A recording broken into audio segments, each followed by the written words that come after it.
चलो देखो, perfect competition पढ़ा था ना हमने इससे पहले। परफेक्ट कंपटीशन में क्या था, क्या फीचर्स होते थे परफेक्ट कंपटीशन के? Large number of buyer and seller, homogeneous product. Large number of buyer seller का मतलब क्या था? Entry free, move on the. Large number of buyer and seller का मतलब कि खरीदने वाले भी बहुत ज्यादा और बेचने वाले भी बहुत ज्यादा। ठीक है, अब किसी भी प्रोडक्ट को अगर खरीदने और बेचने वाले ज्यादा होंगे, बेचने वाले सपोज ज्यादा हैं, तो क्या होगा कि हर बेचने वाला जो जितने भी सेलर्स होंगे वो अपने प्रोडक्ट्स के जो रेट होंगे वो मिनिमाइज करके रखेंगे। क्योंकि सपोज अगर मैं जानती हूँ कि मेरे साथ ये सब लोग भी वही चीजें बेच रहे हैं जो मैं बेच रही हूँ, और अगर मैंने अपना प्राइस बढ़ा दिया तो मेरे जो कस्टमर होंगे वो सीधे शिफ्ट हो जाएंगे दूसरे वाले के पास, क्योंकि वो हम सब होमोजीनियस प्रोडक्ट बेच रहे हैं, एक जैसे प्रोडक्ट बेच रहे हैं। ठीक है, उसके अलावा था नो एडवर्टाइजमेंट कॉस्ट। किसी भी तरीके की एडवर्टाइजमेंट कॉस्ट नहीं होती थी। क्यों? क्योंकि हर कोई एक जैसे सामान बेच रहा है तो एडवर्टाइजमेंट की कोई जरूरत नहीं होती थी। ठीक है, perfect knowledge about the product की जो भी प्रोडक्ट होते थे उसका परफेक्ट नॉलेज होता था बायर को भी सेलर को भी। इसलिए जब मुझे पता है कि ये चीज, जैसे मैंने बताया था कि अगर मुझे पता है कि लेस जो है वो 5 रुपए का बिकता है, मुझे उसके बारे में परफेक्ट नॉलेज है प्रोडक्ट के बारे में कि ये चीज इतने की बिकती है, तो सामने वाला जो होगा शॉपकीपर वो किसी भी कीमत में मुझसे उससे ज्यादा पैसे नहीं चार्ज करेगा, क्योंकि perfect knowledge about the product है। ठीक है, अब क्या है, क्योंकि एक स्पेसिफिक अमाउंट ही कोई भी सेलर उस चीज के लिए मुझसे चार्ज कर सकता है, इसका मतलब मुझे जो रेवेन्यू होगा वो हमेशा एक जैसा ही मिलेगा। रेवेन्यू क्या होता है? जो भी पैसा हमें मिलता है, रेवेन्यू हमेशा सेम मिलेगा, जिसकी वजह से क्या होगा, हमारा जो रेवेन्यू कर्व होता है वो कैसे बनता है परफेक्ट कंपटीशन में? हॉरिजॉन्टल टू एक्स एक्सिस, है ना, कि प्राइस हमेशा हमारा क्योंकि कांस्टेंट रहता है। अब चाहे हम इतना बेचें चाहे कितना भी बेचें, है ना, हमारा प्राइस कांस्टेंट रहेगा तो रेवेन्यू भी हमारा कांस्टेंट रहेगा, और मतलब एक्स एक्सिस से पैरेलल जाएगा। हाँ, ठीक है, अब हम पढ़ेंगे मोनोपोली। मैडम ये वो क्या परफेक्ट कंपटीशन वो भी होता है price taker? No price taker होता है। हाँ, प्राइस टेकर होते हैं। ठीक है, अब है मोनोपोली।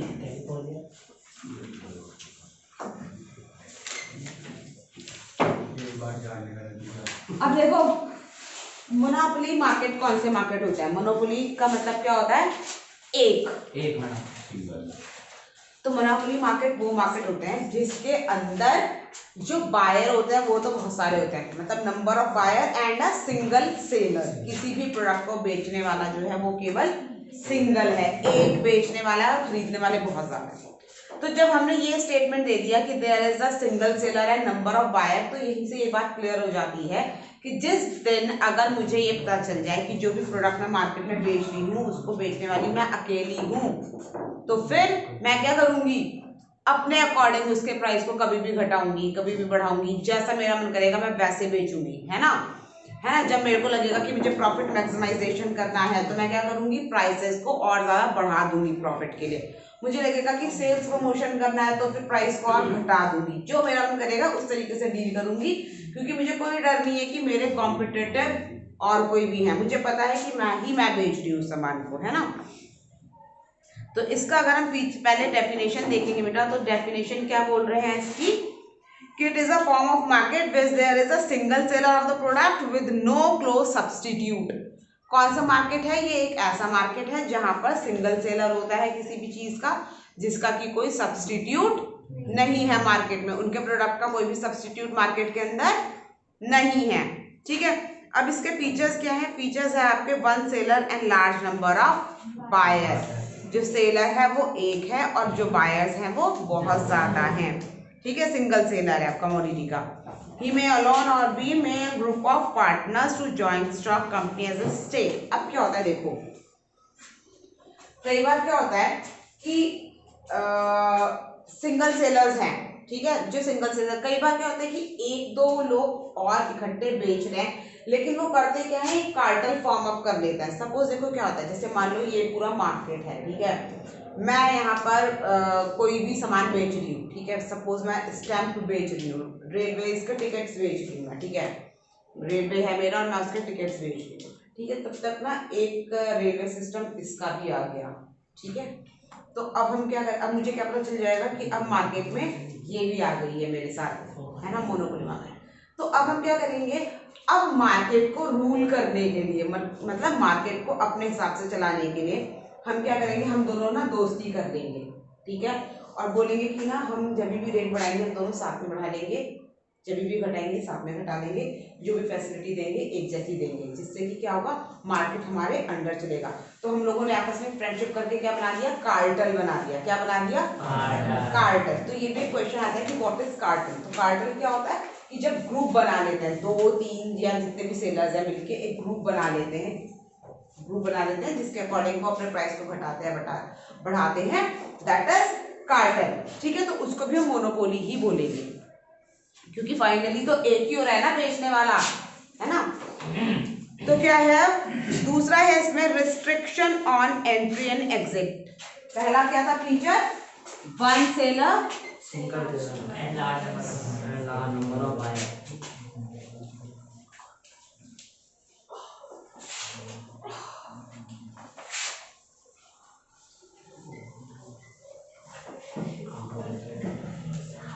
नेक्स्ट क्या है, restrictions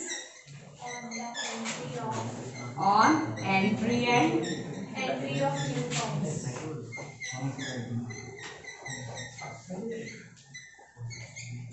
restriction of entry and exit. अब इसमें क्या होता है, देखो क्योंकि मोनोपोली मार्केट है, तो मोनोपोली मार्केट हमेशा क्या होता है बेटा, ये गवर्नमेंट के अंडर कंट्रोल होते हैं। ठीक है, मतलब कोई भी मोनोपोली मार्केट ऐसा नहीं होता कि जिसको मैं, जैसे परफेक्ट कंपटीशन में मैंने तुम्हें क्या बोला था, जब मेरा मन करेगा मैं कोई भी सामान, कोई भी ठेली, कोई भी ऐसा कियोस्क खोल के और मैं बैठ जाऊंगी सामान बेचने के लिए। ठीक है, ये परफेक्ट कंपटीशन था कि हाट में कोई भी आ रहा है, दुकान लगा के बैठ रहा है, कोई भी एक शेल्टर डाल के वहाँ पे चिप्स और जैम फ्रूट्स ये सारी चीजें बेचना शुरू कर रहा है, तो ये परफेक्ट कंपटीशन है। मोनोपोली मार्केट वो मार्केट होते हैं जो कि गवर्नमेंट, सेंट्रल गवर्नमेंट के अंडरटेकन होते हैं, जैसे कि रेलवेज है। रेलवेज, इसमें जितनी भी एंट्रीज होती हैं वो गवर्नमेंट के एग्जामिनेशन के थ्रू या गवर्नमेंट के एक जो बोलते हैं स्क्रीनिंग के थ्रू जाते हैं। जैसे मान लो रेलवेज है, तो रेलवेज में कभी ऐसा तो नहीं सुना ना कि शर्मा जी ने अपनी अलग से रेलवे चला दी। जी मैडम, सुना है ऐसा? हाँ मैडम। हाँ, तो रेलवेज क्या है, वो गवर्नमेंट के अंडरटेकन है। ठीक है, तो इसके जो भी रूल्स होंगे वो गवर्नमेंट के होंगे, उसके जो एम्प्लॉय होंगे वो भी सब गवर्नमेंट के एम्प्लॉय होंगे, जो कि एक प्रॉपर एग्जामिनेशन और इंटरव्यूज के बाद उसमें गए होते हैं, है ना। तो मतलब क्या हो गया, एंट्री में क्या हो गया, रिस्ट्रिक्शन हो गया कि कोई भी मुंह उठा के रेलवे का पार्ट नहीं बन सकता। एक रिस्ट्रिक्शन है जिसको अलाउ किया जाएगा, ओनली दे कैन एंटर। ठीक है, दूसरा एग्जिट में भी, कि एग्जिट भी इतनी ईजी नहीं होती कि जब मर्जी करा आपने रेलवे में काम किया और जब मर्जी आप आज आपका मन नहीं किया तो आप छोड़ के बैठ गए, नहीं। एग्जिट का भी आपका पूरा एक प्रोसेस होगा कि अगर आपको जॉब छोड़नी है तो आप किस तरीके से छोड़ोगे, है ना। तो क्या होता है कि इसमें एंट्री जो होती है वो रिस्ट्रिक्टेड होती है और एग्जिट भी रिस्ट्रिक्टेड होती है, ऐसे ही कोई जाके नहीं कर सकता है। ठीक है, नेक्स्ट है बेटा नो क्लोज। जैसे रेलवे हो गया, पोस्टल सिस्टम हो गया, ये सब मोनोपोली के एग्जांपल है। मैडम जैसे गांव में रहती दुकानें खुल रही, वो भी परफेक्ट कंपटीशन का ही पार्ट। मैं सोसाइटी क्या कंट्रोल मतलब परफेक्ट कंपटीशन तो नहीं है, मगर वो किसी मार्केट के अंदर नहीं आता, वो तो गवर्नमेंट का एक वो है, मतलब तुम्हें एक तरीके से हेल्प के लिए दे रखा है। राशनिंग एक अलग चैप्टर, एक अलग टॉपिक हो गया राशनिंग वाला, वो भी पढ़ेंगे हम अभी आगे के चैप्टर्स में, मैक्रो में पढ़ेंगे राशनिंग वाला चैप्टर जो है। ठीक है, राशनिंग कोई फॉर्म ऑफ मार्केट के अंदर नहीं आएगा, फॉर्म ऑफ मार्केट के अंदर आएगा। जैसे हमारी लोकल शॉप्स अगर तुम बात करोगे, हाट बाजार बात करोगे, तो ये परफेक्ट कंपटीशन हो गया, जहाँ पर सामान एक सा बिक रहा है और सारे बायर सेम सामान बेच रहे हैं, कोई भी सामान जो भी रेट है उनको ऊपर नीचे अपनी मर्जी से नहीं कर सकता है। ठीक है, मोनोपोली मार्केट के अंदर वो मार्केट आएंगे जो गवर्नमेंट के अंडर टेकन होते हैं, है ना, जिसमें बेचने वाला एक ही होता है। जैसे पोस्टल सिस्टम है, अगर हमें कोई चीज पोस्ट करनी है तो हम पोस्ट ऑफिस में ही देखते हैं ना। जी मैडम। टिकट हमें वहीं से मिलता है, ऐसा तो नहीं है ना कि कोई घर पे बैठ के पोस्ट ऑफिस का टिकट बेच रहा है या कोई रजिस्ट्री कर रहा है। पोस्ट ऑफिस जो गवर्नमेंट के थ्रू ऑथराइज्ड है वहीं से करना पड़ता है। ठीक है, तो ये हो गया मोनोपोली मार्केट। दूसरा है आपका नो क्लोज सब्स्टिट्यूशन,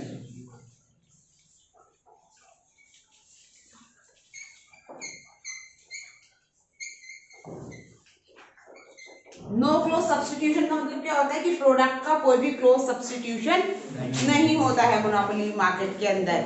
सपोज जैसे मैंने तुम्हें बोला कि ट्रेन है, ट्रेन अगर मुझे सपोज यहाँ से बॉम्बे मुझे ट्रेन से जाना है, ठीक है, अब मुझे लगता है कि यार ट्रेन का ये जो फेयर है वो तो काफी महंगा है, तो मेरे पास कोई दूसरा ऑप्शन नहीं है ट्रेन का, है ना, या तो फिर मैं सोचूंगी कि मैं फिर बस करके जाऊं या मैं टैक्सी बुक करूं या फिर मैं बाय एयर जाऊं। लेकिन अगर मुझे ट्रेन से जाना है तो मुझे उतना ही किराया देना पड़ेगा, उसके लिए दूसरा ऑप्शन नहीं है कि मैं किसी और की ट्रेन देख लूं, कोई और ट्रेन की फैसिलिटी प्रोवाइड कर रहा है, ऐसा नहीं है ना। तो कोई भी क्लोज सब्स्टिट्यूट इसका मार्केट के अंदर नहीं है। अब जब क्लोज सब्स्टिट्यूट नहीं होता इसलिए लोग प्राइस मेकर होते हैं। क्या होते हैं? Price maker. जी मैडम सही बात है। कि अपना प्राइस खुद से ये लोग फिक्स करते हैं।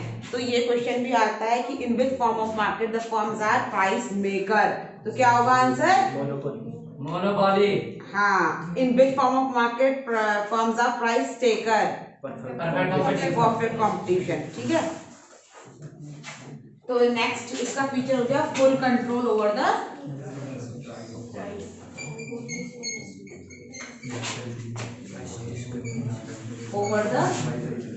बकवास कम करो। इनका जो फुल कंट्रोल होता है अपने किसी भी प्रोडक्ट के ऊपर, अपनी फैसिलिटी या जो भी सर्विसेज के ऊपर पूरा कंट्रोल इनका होता है। लास्ट है इनका प्राइस डिस्क्रिमिनेशन।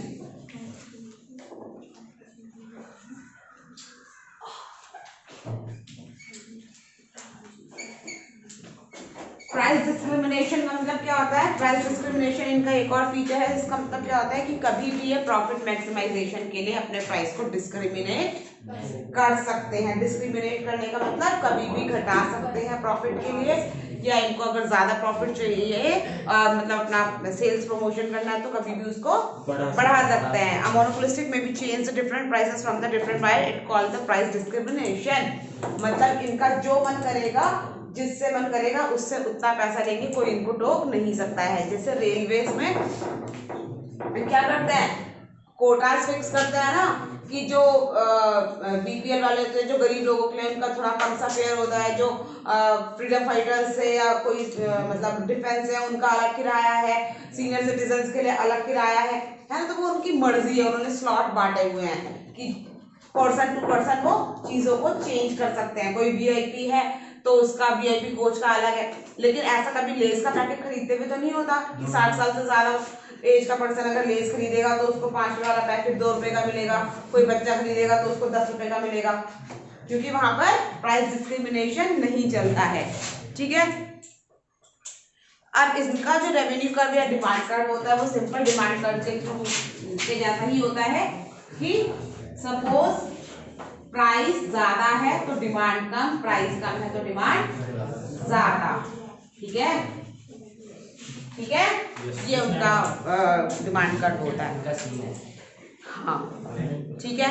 अब देखो, अब एक बहुत इंपॉर्टेंट चीज आती है,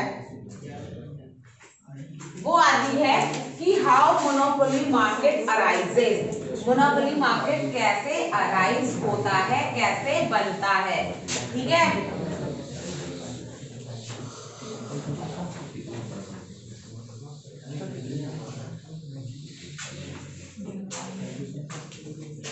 बातें नहीं, अभी सुनूंगी मैं ये एक एक पॉइंट।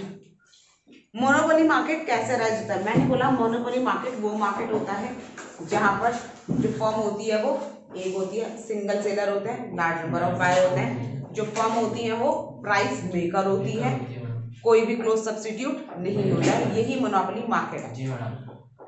अब ये मोनोपोली मार्केट बनता कैसे है? क्वेश्चन ये है कि इस तरीके का मार्केट बनता कैसे है। सपोज मैं बोल रही हूँ मैं मोनोपोली मार्केट हूँ, मैं ही केवल ये बेच रही हूँ, तो क्यों तुम भी क्यों नहीं बेच रहे थे, तुम क्यों नहीं बेच रहे थे, तुम क्यों नहीं बेच रहे थे? ऐसा क्या है कि मैं ही बेच रही हूँ? क्या केवल मुझे ही वो चीज बेचने आती है? या पोस्टल सिस्टम कोई और कोई क्यों नहीं स्टार्ट कर लेता? केवल वहां पे जो लोग बैठे हैं उन्हीं को पोस्टल सिस्टम करना आता है। उसका रीजन है, देखो कैसे फॉर्म अप होता है। सबसे पहले होता है गवर्नमेंट लाइसेंसिंग। मोनोपोली मार्केट कैसे बनता है? गवर्नमेंट के लाइसेंस के थ्रू। कि जिसको गवर्नमेंट के लाइसेंस मिलेंगे केवल वही उस काम को कर सकता है ना। जिसको जैसे अब जैसे रेलवेज है उसका भी प्राइवेटाइजेशन हो रहा है ना, लेकिन प्राइवेटाइजेशन का मतलब भी ये नहीं होगा कि जिसके पास ज्यादा पैसा हो गया उसने रेल चला दी। जिसके पास लाइसेंस होंगे रेलवेज के लिए वही स्टार्ट करेगा, मतलब उसको मोनोपोली पावर कहाँ से मिल रही है, गवर्नमेंट के लाइसेंस के थ्रू, जिससे वो अपने आप को मोनोपोली मार्केट में एंट्री दिलाएगा। ठीक है, तो कैसे अराइज हो रहा है मोनोपोली मार्केट, गवर्नमेंट लाइसेंसिंग के थ्रू। ठीक है, तो ये क्वेश्चन बहुत इंपॉर्टेंट होता है कि व्हाट इज लाइसेंसिंग। तो क्या है देखो, the government may grant license for the production of the particular commodity only to one producer, केवल एक प्रोड्यूसर, एक ही बंदे को गवर्नमेंट लाइसेंस प्रोवाइड कर रहा है। Accordingly monopoly comes into existence, जिसकी वजह से मोनोपोली का एग्जिस्टेंस होता है। सपोज गवर्नमेंट सबको बोल दे कि हाँ सब ले लो सब ले लो सब ले लो, तो फिर वो मोनोपोली मार्केट नहीं रह पाएगा, फिर वो परफेक्ट कॉम्पिटिशन हो जाएगा।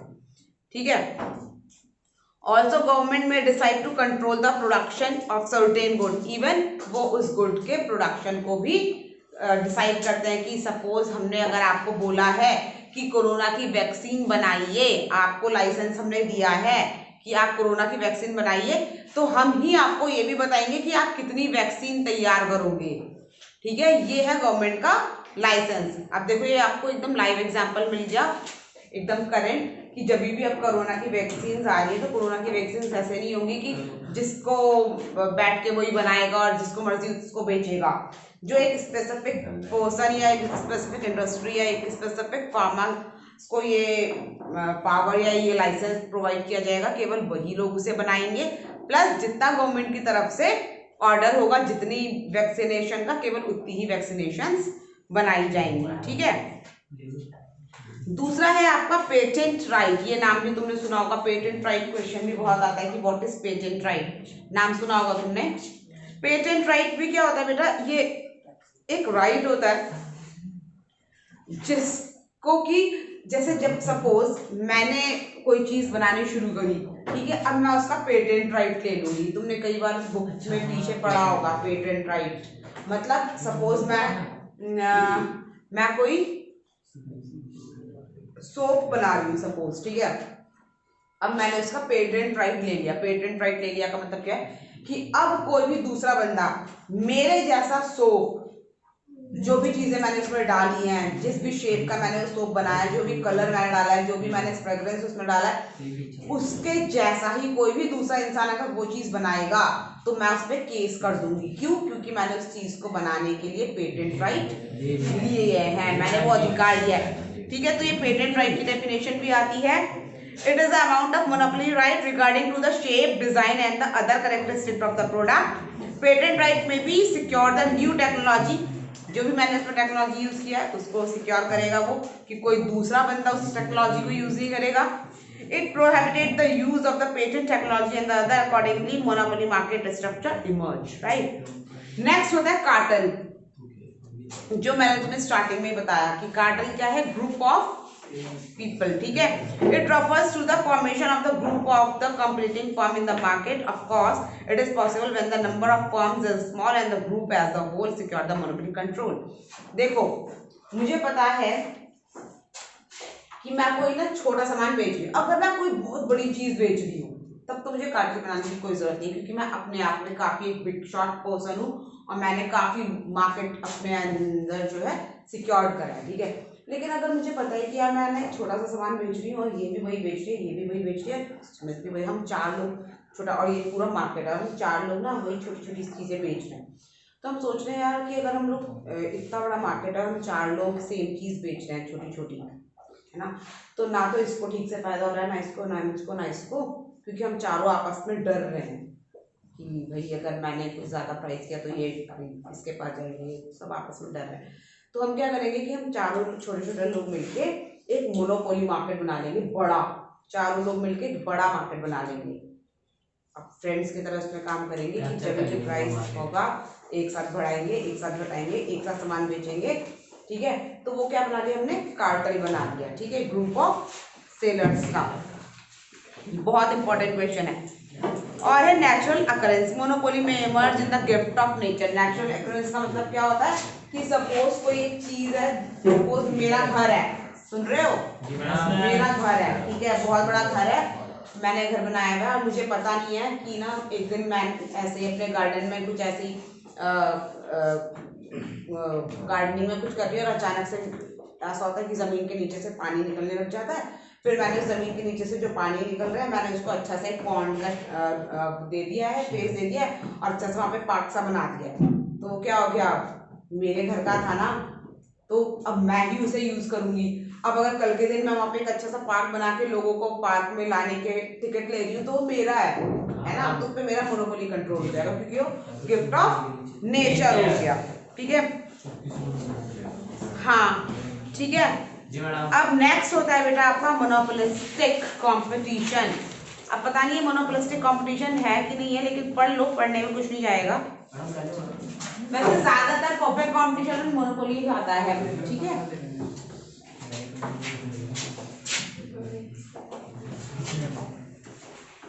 नेक्स्ट मार्केट है हमारा मोनोपोलिस्टिक कंपटीशन।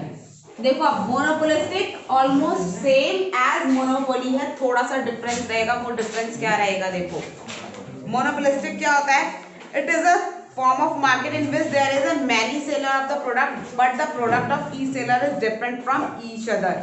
इसमें क्या होगा, सेलर्स काफी होते हैं, परफेक्ट कंपटीशन के जैसे बहुत सारे तो नहीं होते लेकिन फिर भी होते हैं। लेकिन क्या होता है कि हर पर्सन का जो प्रोडक्ट होता है वो क्या होता है, एक दूसरे से अलग होता है।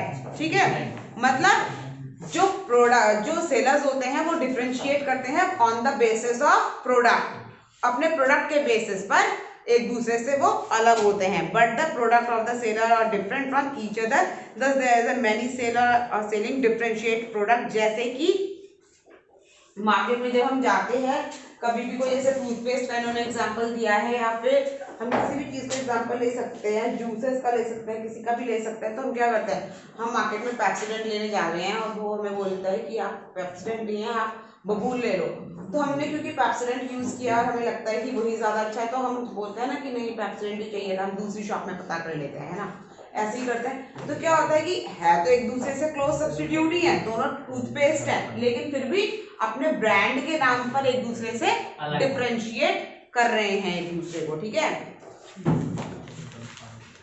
इनके फीचर्स देखो, large number of buyer and seller, खरीदने वाले ज्यादा, बेचने वाले भी ज्यादा। ठीक है, तो अब देखो large number of buyer and seller किस किस में हो गया, परफेक्ट कंपटीशन में भी हो गया और मोनोपोली में भी हो गया। ठीक है, प्रोडक्ट डिफरेंशिएशन किस में होता है, प्रोडक्ट डिफरेंशिएशन मोनोपोलिस्टिक में होता है कि जो प्रोडक्ट है वो एक दूसरे से डिफर हो रहे हैं। ठीक है, दूसरा है सेलिंग कॉस्ट। सेलिंग कॉस्ट क्या है मोनोपोलिस्टिक मार्केट में। अब देखो परफेक्ट कंपटीशन की तरह इसमें भी large number of buyer and seller तो है, लेकिन परफेक्ट कंपटीशन में सेलिंग कॉस्ट नहीं था। क्यों नहीं था, क्योंकि प्रोडक्ट सबके सेम थे। तो जब हमें पता है कि सब एक सा प्रोडक्ट बेच रहे हैं तो वो एडवर्टाइजमेंट किस बात का करेंगे, जी जी। लेकिन मोनोपोलिस्टिक मार्केट में जो सामान होता है वो एक दूसरे से वेरी करता है, डिफर होता है ना, इसलिए ये लोग क्या करते हैं, एडवर्टाइजमेंट करते हैं, सेलिंग कॉस्ट रखते हैं। आता है ना पेप्सोडेंट का ऐड आता है, क्लोजअप का ऐड आता है, इसका ऐड आता है ना। हाँ बस हो गया, बस पतंजलि मैडम, पतंजलि के अंदर